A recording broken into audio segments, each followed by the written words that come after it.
আসসালামু আলাইকুম সুপ্রিয় দর্শক, কেমন আছেন সবাই? আশা করছি ইনশাআল্লাহ সকলেই ভালো আছেন। আজকের ভিডিওতে আমরা কথা বলবো বর্তমান সময়ে 2025 সালে আপনারা যদি ইরাকে যেতে চান, এক্ষেত্রে আপনাদের কেমন টাকা খরচ লাগতে পারে। আজকে আমরা খরচ সম্পর্কে বিস্তারিত আলোচনা করব। বর্তমান সময়ে বিভিন্ন মাধ্যম, বিভিন্ন এজেন্সি এখন কিন্তু এই মিডল ইস্টের যুদ্ধ বিধ্বস্ত দেশটিতে কিন্তু এখন কর্মী পাঠাচ্ছে। আপনারা কিন্তু জানেন রিসেন্টলি এই দেশটার হাইপ কিন্তু বাংলাদেশ থেকে উঠছে। বাংলাদেশের বিভিন্ন প্রান্ত থেকে বিভিন্ন এজেন্সি, বিভিন্ন দালাল কিন্তু এখন এই ইরাকে পাঠানোর জন্য মূলত কাজ করছে আর কি। ঠিক আছে, যাই হোক, আমরা বিগত দিনগুলোতে কেমন খরচে সেখানে যেতে পারছিলাম বা বাংলাদেশিরা সেখানে কত টাকাতে গেছিল এবং বর্তমান সময়ে কেমন খরচ আপনাদের লাগতে পারে নতুন করে ইরাকে যেতে গেলে, এক্ষেত্রে আমরা বিস্তারিত বিষয়গুলো নিয়ে কিন্তু আলোচনা করার চেষ্টা করব। যারা ইরাক সম্পর্কে জানতে ইচ্ছুক আছেন অবশ্যই ভিডিওটি স্কিপ না করে আপনারা শেষ পর্যন্ত দেখবেন। অনেক কিছু গুরুত্বপূর্ণ ইনফরমেশন এই ভিডিও থেকে আপনারা কিন্তু পেয়ে যাবেন। মূলত প্রথমত একটি কথা আপনাদের বলি, ইরাক হচ্ছে মিডল ইস্টের একটি যুদ্ধ বিধ্বস্ত দেশ। এই দেশটাতে কিন্তু প্রচুর বাংলাদেশি বর্তমান সময়ে এখন কিন্তু কাজ করছে। তবে কথা হচ্ছে বিগত দিনগুলোতে আমরা দেখে আসছি এই দেশটার ভিসা কিন্তু খোলা ছিল না, তবে বিভিন্ন সিস্টেম, বিভিন্ন ওয়েতে, বিভিন্ন দেশ দিয়ে অবৈধ উপায়ে কিন্তু আপনার বর্ডার ক্রস করে বাংলাদেশ থেকে কিন্তু আসলে এই ইরাকে কিন্তু গেছে। অনেকেই বিভিন্ন টাইপের আপনার ভিসা দিয়ে, জিয়ারত ভিসা, মাল্টিপল ভিসা, বিভিন্ন টাইপের যে ভিসা আছে সেগুলো দিয়ে আপনার বিভিন্ন সিস্টেমে বাংলাদেশ থেকে সেখানে কিন্তু গেছে। তো বর্তমান সময়ে এখনও কিন্তু প্রায় লক্ষাধিকের বেশি বাংলাদেশি কিন্তু কাজ করছে ইরাকে, এবং সেখানে বর্তমান সময়ে বিভিন্ন সেক্টরে আমাদের বাংলাদেশি ভাইরা কিন্তু কর্মরত আছে। তো আমরা বিগত দিনগুলোতে দেখেছি, মূলত আমি একজন ইরাক প্রবাসী এবং 2018 সালে আমি যখন ইরাকে ঢুকি তখন কিন্তু আমার খরচ লাগছিল 4 লক্ষ প্লাস।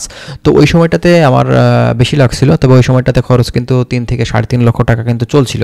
ঠিক আছে, তো বর্তমান সময়ে এখন যারা ইরাকে ঢুকছেন, আমরা গত বছরও দেখেছি যে ইরাকে ঢুকতে গেলে আপনার খরচটা কিন্তু প্রায় দেখা যেত যে 5 লক্ষর মতন হলেই কিন্তু হয়ে যেত। কিন্তু 2025 সালে এখন নতুন করে আপনার বিভিন্ন এজেন্সি, দালাল যারা আছে তারা কিন্তু প্রচুর পরিমাণে খরচ বেশি নিছে। যেমনটা ধরেন প্রায় 7 থেকে 7.5 লক্ষ টাকা। তো এটা কিন্তু খুবই অতিরিক্ত মাত্রার খরচ, কারণ ইরাকে গিয়ে আপনি এই টাকাটা তুলতে গেলে আপনার কিন্তু অনেক সময় লাগবে। একটি দেশে গিয়ে সেখানে কাজ করে আপনার হচ্ছে কত টাকা ইনকাম করবেন সেই হিসাব নিকাশ করেই কিন্তু আপনার সেখানে যাওয়ার খরচটা কিন্তু মূলত করা উচিত। তো এক্ষেত্রে আপনি সেখানে গেলে যদি 40 থেকে 50 হাজার টাকা ইনকাম করতে পারেন, তো এক্ষেত্রে আপনি 7 লক্ষ 7.5 লক্ষ টাকা খরচ করে গিয়ে কতদিনের ভিতরে আপনি এই টাকাটা তুলবেন, তো এসব বিষয়গুলো অবশ্যই আপনাদেরকে হিসাব নিকাশ করতে হবে। তো ইরাকে আসলে স্যালারি কিন্তু দেখা যায় যে $400 একদম সর্বনিম্ন হলেও দেয়, দেখা যাচ্ছে নতুন হলে আপনি $350 পেতে পারেন।